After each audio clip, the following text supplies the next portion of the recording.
प्यारे बच्चों, फिर से मैं आपके सामने एक नया टॉपिक लेकर हाजिर हुआ हूँ। तो आज हम हिंदी लोकवाणी में जो हमारी कृति पत्रिका होती है उसमें प्रश्न क्रमांक 1 में शब्द संपदा हमको पूछा जाता है, तो में हम कवर करेंगे।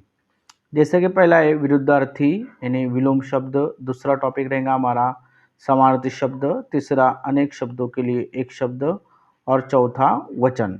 ये 4 टॉपिक आज के इस वीडियो में हम कवर करेंगे। तो चलिए आइए हम हमारे मकसद की तरफ जो शब्द संपदा है वो सीखने के लिए आगे बढ़ते हैं। फिर से एक बार आप सभी लोगों का तडवी प्रिंस इस YouTube चैनल में हार्दिक स्वागत है।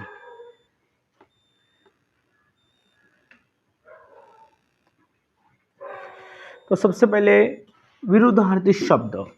विरुद्धार्थी शब्द यानी विलोम शब्द या उसे विपरीत शब्द भी कहते हैं। इंग्लिश में उसे कहेंगे हम ऑपोजिट वर्ड या उर्दू में कहेंगे जीद वाले अल्फाज।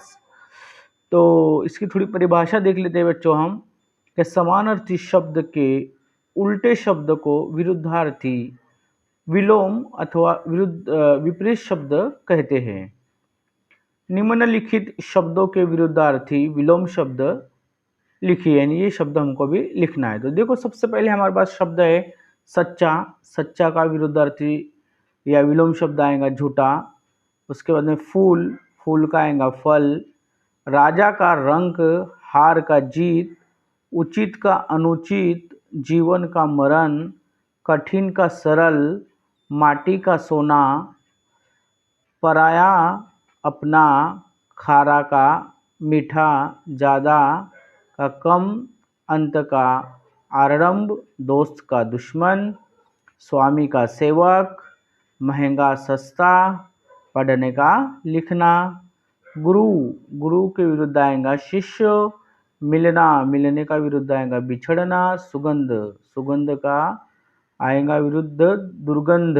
विश्वास, विश्वास का अविश्वास। संयोग आएगा वियोग। मानवता, अमानवता। सुबह शाम। परिचित, अपरिचित। मानव दानव। गरीब अमीर। बासी ताजा। उतरना चढ़ना। गरम ठंडा। सर्दी गर्मी। शुल्क निशुल्क। सुख दुख। निकट दूर। भलाई बुराई।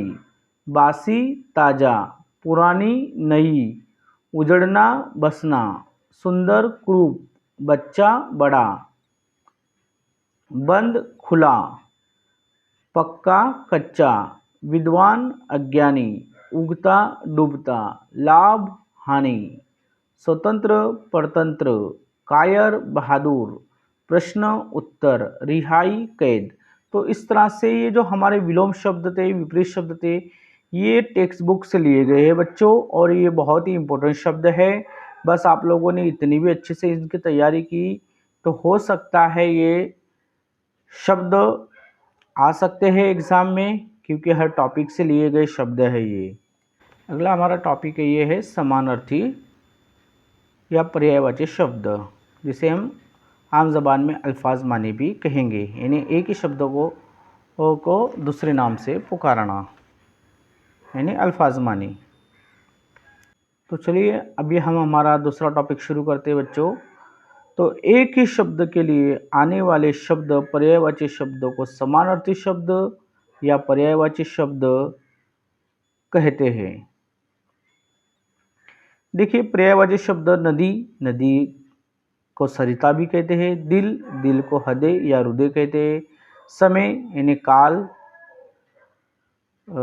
एक शब्द लिखने का बाकी रह गया है बच्चों, शशि का।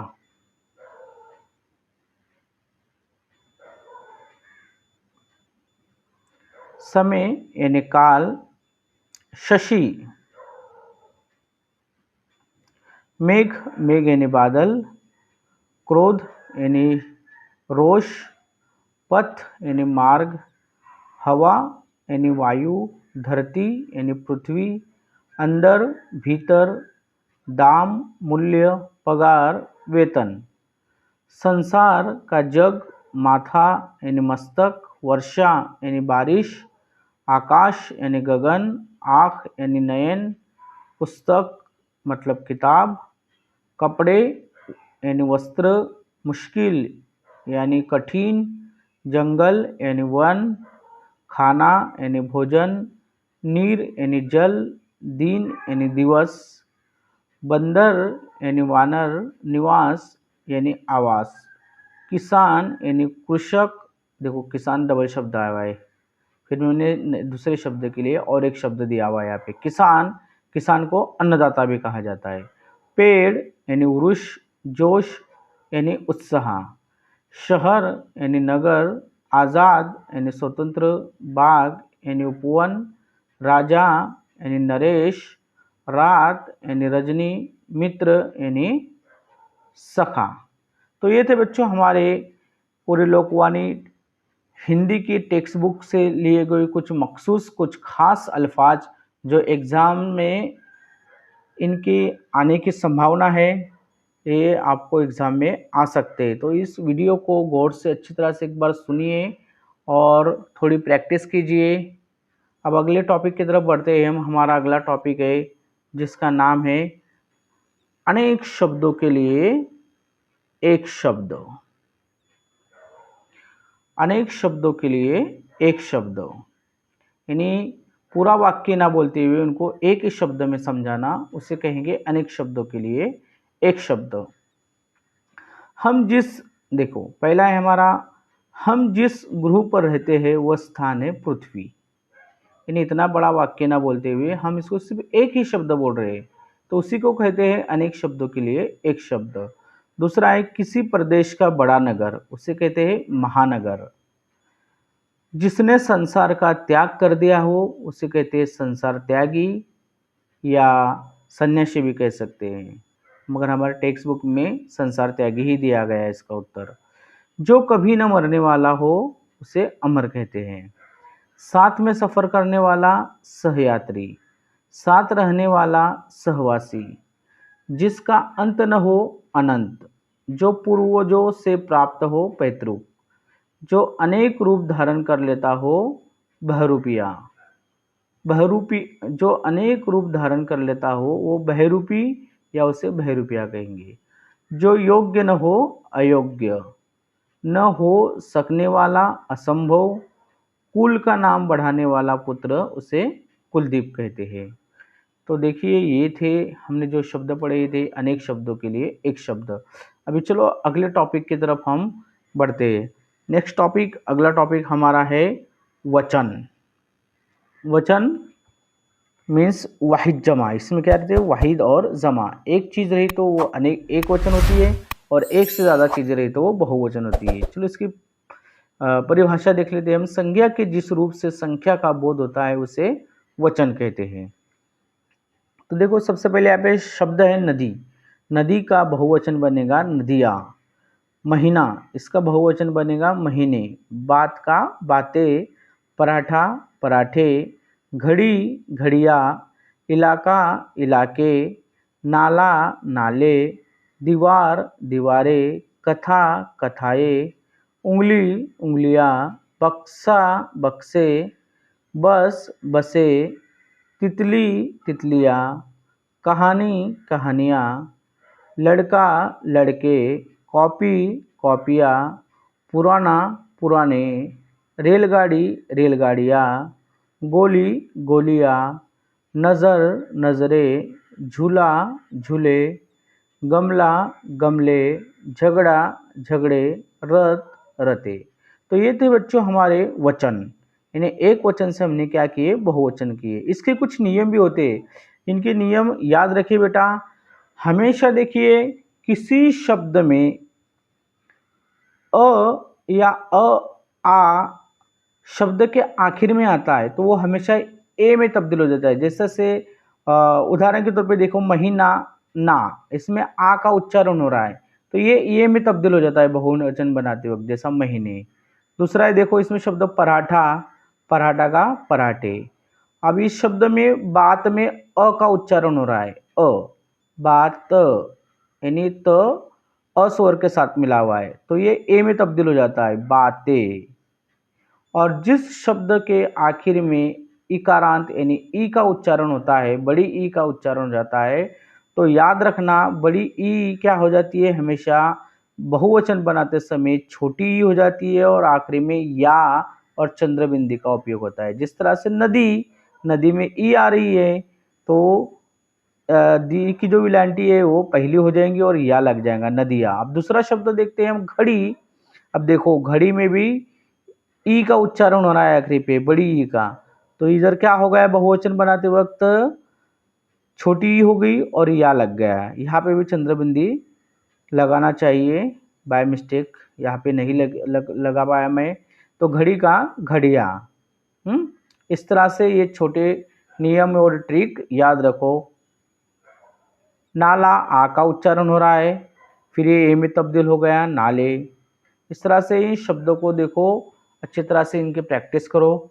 हमारा अगला, चलिए प्यारे बच्चों, तो आज हम हमारा जो अभी इस वीडियो का लास्ट टॉपिक है जिसे हम कहेंगे लिंग। लिंग की परिभाषा देख लेते हैं। संज्ञा के जिस रूप से स्त्री अथवा पुरुष जाति का बोध होता है उसे हिंदी भाषा में लिंग कहते हैं।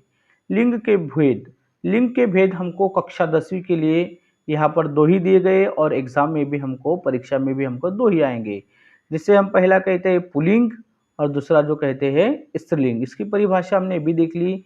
जो पुरुष जाति से शब्द मिलते हैं उसको पुल्लिंग कहते हैं और जो स्त्री जाति से शब्द मिलेंगे हम उनको स्त्रीलिंग कहेंगे आम जबान में। तो इसके भी कुछ ट्रिक होती है, कुछ नियम होते हैं। चलो तो हम शब्दों को देखते हैं, मैं आपको ट्रिक और वो नियम बताते जाऊंगा। तो लिंग पहचानिए हमको पहले, जैसे उड़न, उड़न क्या है, पुल्लिंग शब्द है। नदी, नदी क्या है, स्त्रीलिंग है। दूसरा है मोरनी, मोरनी क्या है, स्त्रीलिंग है। तूफान, तूफान क्या है, पुल्लिंग। फर्श, ये भी पुल्लिंग शब्द है। चारपाई, चारपाई क्या है, स्त्रीलिंग है। इसके बाद में भाई, ये पुल्लिंग शब्द है। बहन, ये स्त्रीलिंग शब्द है। रवि, पुल्लिंग शब्द है। दादी, स्त्रीलिंग शब्द है। काका, पुल्लिंग शब्द है। इसके बाद में आते हैं बेटा, इसी में दूसरा एक, इस तरह से ही यही लिंग के भेद में एग्जाम में इस तरह से भी पूछा जाता है। एक तो लिंग पहचानने पूछा जाएगा या लिंग परिवर्तन कीजिए। अब सेठ, सेठ का क्या हो जाएगा, सेठानी। दूसरा है हाथी, हाथी का हो जाएगा हथनी। इसके ऊपर एक शब्द छूट गया, वो है हमारा बादशाह, बादशाह का हो जाएगा बेगम। हाथी का हो जाएगा हथिनी। माँ का हो जाएगा पिताजी। यानी भी जो लिंग है ना, जैसे दादा पुल्लिंग है, इसको हमको क्या करना है, परिवर्तन करना है। तो परिवर्तन दादा किस में हो जाएंगे, दादी में परिवर्तन हो जाएंगे। पत्नी का पति हो जाएगा, बेटा, बेटा का बेटी हो जाएगा। देखो इसमें भी एक नियम मैंने आपको अभी जैसे कि वचन में बताया था उस तरह से किसी पुल्लिंग शब्द के शब्द में आ का उच्चारण हो जाए, जैसा बेटा, टा में आ का उच्चारण हो रहा है तो वो बड़ी ई में तब्दील हो जाता है, यानी दीर्घ वाली ई में, ई दीर्घ ई में तब्दील हो जाते हैं। जैसा आ का ई हो गया, बेटा का बेटी हो गया, इस तरह से। तो बच्चा, देखो फिर से आया शब्द, आ का उच्चारण हो रहा है बच्चा में, तो ये ई में बजाय ई में, इसके ई में तब्दील हो जाएगा बच्ची। आदमी, आदमी का औरत। साधु का साध्वी। तो इस तरह से प्यारे बच्चों आज हमने इस वीडियो में लिंग देखे, वचन देखे, इसके बाद में समानार्थी शब्द देखे, विलोम शब्द देखे। ये बहुत ही इंपॉर्टेंट शब्द है और ये आपके टेक्स्ट बुक से ही लिए गए शब्द है। तो आपको इतना ही ये वीडियो या इतना ही आप लोगों ने इन शब्दों को अच्छी तरह से पढ़ लिए, प्रैक्टिस कर लिए होंगे। तो उम्मीद है कि बच्चों आपको ये शब्द अभी 2026 का हमारा हिंदी लोकवाणी का एग्ज़ाम है, इसमें से मतलब 99% आने के चांसेस है, क्योंकि ये सब आपके टेक्स्ट बुक से ही लिए गए शब्द है। तो चलिए मुझे दीजिए इजाज़त, फिर से मैं आपके सामने एक नया वीडियो लेके आऊँगा भाग 2 में शब्द संपदा का। चलिए अल्लाह हाफिज़।